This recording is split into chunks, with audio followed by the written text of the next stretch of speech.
दोस्तों, राजगढ़ जिले के सराफा बाजार में सरेआम डकैती हुई थी। उस डकैती के बाद कई सारे लोग राजगढ़ जिले की पुलिस पर, राजगढ़ जिले की खाकी वर्दी पर सवाल उठा रहे थे। सवाल ये कि डकैत पुलिस की पकड़ से दूर क्यों हैं, पुलिस ने डकैतों को पकड़ा क्यों नहीं है। उन तमाम सारे सवालों का जवाब पुलिस ने काम करके दिया है दोस्तों। और राजगढ़ जिले की पुलिस को, राजगढ़ जिले की खाकी वर्दी को हम सबको मिलकर सलाम ठोकना चाहिए, क्योंकि काम ही इतना अद्भुत किया है। दोस्तों, जिन लोगों ने डकैती की है, उस डकैती का मास्टरमाइंड पकड़ा गया है, साथ में 2 लोग भी पकड़े गए हैं। दोस्तों, ये जो डकैत पकड़े गए हैं, बड़ी फिल्मी स्टाइल में पकड़े गए हैं, पुलिस की कड़ी मेहनत से पकड़े गए हैं। क्या क्या मेहनत लगी है मैं आपको बताता हूं। दरअसल गुना जिले के घने जंगल है 2, बिलास और सामरसिंगा का जंगल। इन जंगलों में पुलिस ने लगातार घेराबंदी की। 75 पुलिस कर्मियों की टीम लगी थी घेराबंदी करने में। 75 समझदार पुलिस कर्मियों की को इसकी जिम्मेदारी मिली थी कि भैया आपको घेराबंदी करके इन जंगलों से उन डकैतों को उठाना है। अब आपके मन में एक सवाल उठ रहा होगा, सवाल ये कि पुलिस को आखिरकार पता कैसे चला कि ये डकैत गुना जिले के घने जंगलों में हो सकते हैं, बिलास और सामरसिंगा जंगल में। दोस्तों, इसके पीछे एक तगड़ा लॉजिक पुलिस ने लगाया है। उस दिन का घटनाक्रम थोड़ा सा याद दिलाना चाहूंगा आपको।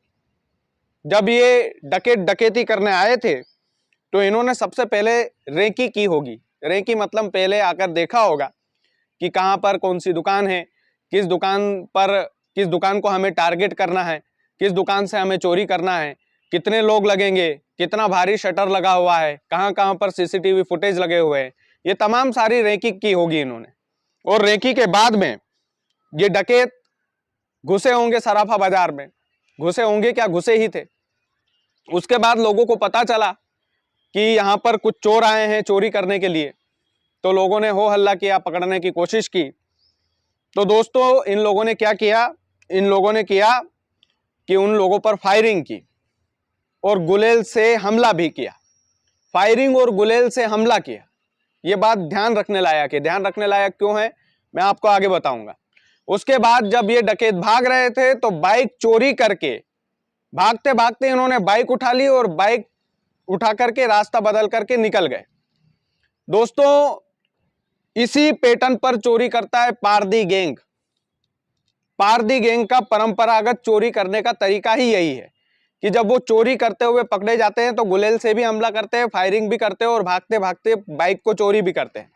पुलिस ने इन तमाम सारे पॉइंट को मिलाया कि पारदी गैंग परंपरागत तरीके से इसी तरीके से चोरी करता है। यही तरीका होता है उनका कि गुलेल से हमला करना, चोरी करते हुए जब भाग रहे होते हैं तो बाइक चोरी कर लेना और फायरिंग करना लोगों पर। ये इनका परंपरागत स्टाइल होता है।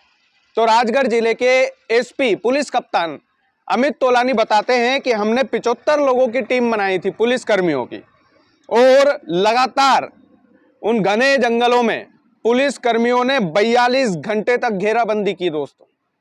और उस जंगल का स्ट्रक्चर देखिएगा, उस जंगल का स्ट्रक्चर कितना खतरनाक था। ना तो वहां पर नेटवर्क ठीक ढंग से मिल रहा था, ना तो वहां पर रास्तों का पता लग पा रहा था कि रास्ते कहां पर कौन सा रास्ता जा रहा है, ना वहां पर ठीक ढंग से दिखाई दे रहा था।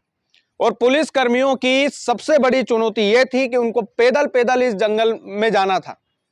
और लगभग हर पुलिसकर्मी 20 से 25 किलोमीटर चला होगा।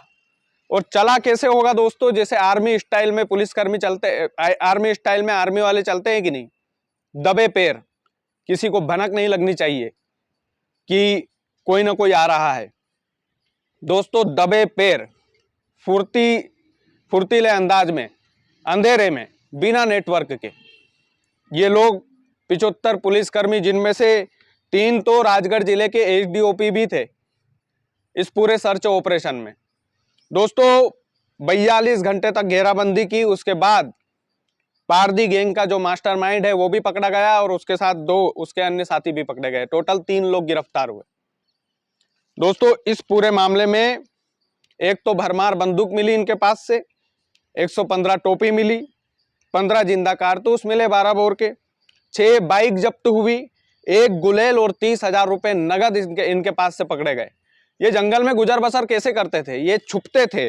बाकी के लोग भी पकड़े जाएंगे क्योंकि मास्टरमाइंड को पुलिस ने धर लिया है, तो अच्छे से खातिरदारी करेगी राजगढ़ पुलिस, तो मास्टरमाइंड सब लोगों का पता और ठिकाना आसानी से बता देगा, तो बाकी लोग भी पकड़े जाएंगे। 10 से 12 लोग इस डकैती में शामिल थे। तो जाहिर सी बात है पुलिस को एक बड़ी कामयाबी मिली है और पुलिस खाकी वर्दी राजगढ़ जिले की इसके लिए बधाई का पात्र है।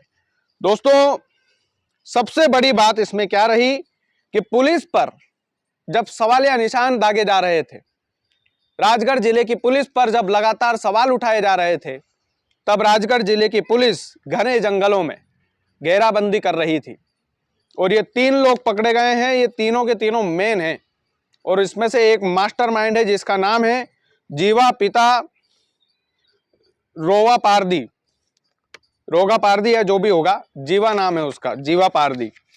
तो दोस्तों, ये एक बड़ी कामयाबी राजगढ़ जिले की पुलिस की फील्डिंग से मिली है और इसमें बधाई की पात्र है राजगढ़ जिले का पूरा पुलिस महकमा।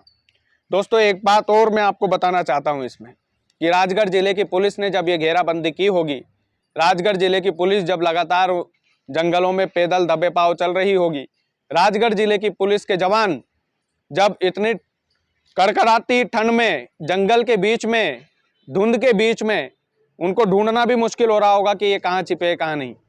और राजगढ़ जिले के पुलिस कप्तान का कहना है कि ये लोग आसपास के लोगों को डराते थे, चमकाते थे, वहीं से खाने पीने का सामान मिलते थे, जंगली सुअर को मार देते थे, वही खा जाते थे। तमाम सारी बातें उन्होंने प्रेस कॉन्फ्रेंस में बोली है। लेकिन कड़ी मेहनत है उन 75 पुलिसकर्मियों की, कड़ी मेहनत है सीनियर अधिकारियों की, और दिमाग चाहिए, इतना दिमाग कि हो कौन सकता है, कहाँ पर ये लोग मिल सकते हैं। गुना जिले के घने जंगलों में पुलिस ने घेराबंदी करके जिस तरीके से पकड़ा है भाई साहब, वाकई में तारीफ़े काबिल है। राजगढ़ जिले की पुलिस का धन्यवाद है, राजगढ़ जिले के पुलिस महकमे का धन्यवाद है। आगे के लोग, ये जितने भी लोग शामिल थे, सारे के सारे पकड़ाएंगे, इस बात में कोई संदेह नहीं है। और पुलिस को समय चाहिए होता है, सवाल उठाना बड़ा आसान होता है लेकिन समय चाहिए होता है, वो समय पर्याप्त चाहिए होता है। सही आदमी तक हम कैसे पहुंचे, ये राजगढ़ जिले की पुलिस ने कर दिखाया है और कड़ी मेहनत से उन्होंने किया है। और ये जितनी भी इंफॉर्मेशन जो है, ये जो दी गई है राजगढ़ जिले के पुलिस अधीक्षक द्वारा दी गई है, प्रेस कॉन्फ्रेंस में उन्होंने पत्रकारों के सामने इन लोगों को खड़ा भी किया और लगातार प्रेस कॉन्फ्रेंस में वो हर एक बात का जिक्र कर रहे थे कि किस तरीके से हमने इन लोगों को धरा है, किस तरीके से दबोचा है। बाकी लोग फरार हो गए हैं क्योंकि घना जंगल था, लेकिन मैंने बोला कि जब भैया पिताजी को ही पकड़ लिया तो बच्चे तो ऑटोमेटिक आ ही जाएंगे। तो पारदी गैंग के सदस्य थे और पारदी गैंग ने राजगढ़ जिले के सराफा बाजार में खौफ का माहौल बना दिया था, डर का माहौल बना दिया था। उसमें एक व्यापारी के पिताजी शांत भी हो गए थे क्योंकि उन्होंने ज़्यादा टेंशन ले लिया और उसकी वजह से उनको अटैक आ गया और वो इस दुनिया में नहीं रहे। लेकिन अल्टीमेटली जीत खाकी वर्दी की हुई है और यही है कि जुर्म का जो नतीजा होता है वो सलाखें ही होता है। अब ये लोग सलाखों के पीछे होंगे। बाकी आप लोग वीडियो को ज़्यादा से ज़्यादा शेयर कीजिएगा। चैनल यदि आपने सब्सक्राइब नहीं किया है तो प्लीज़ कर लीजिएगा। बहुत बहुत धन्यवाद।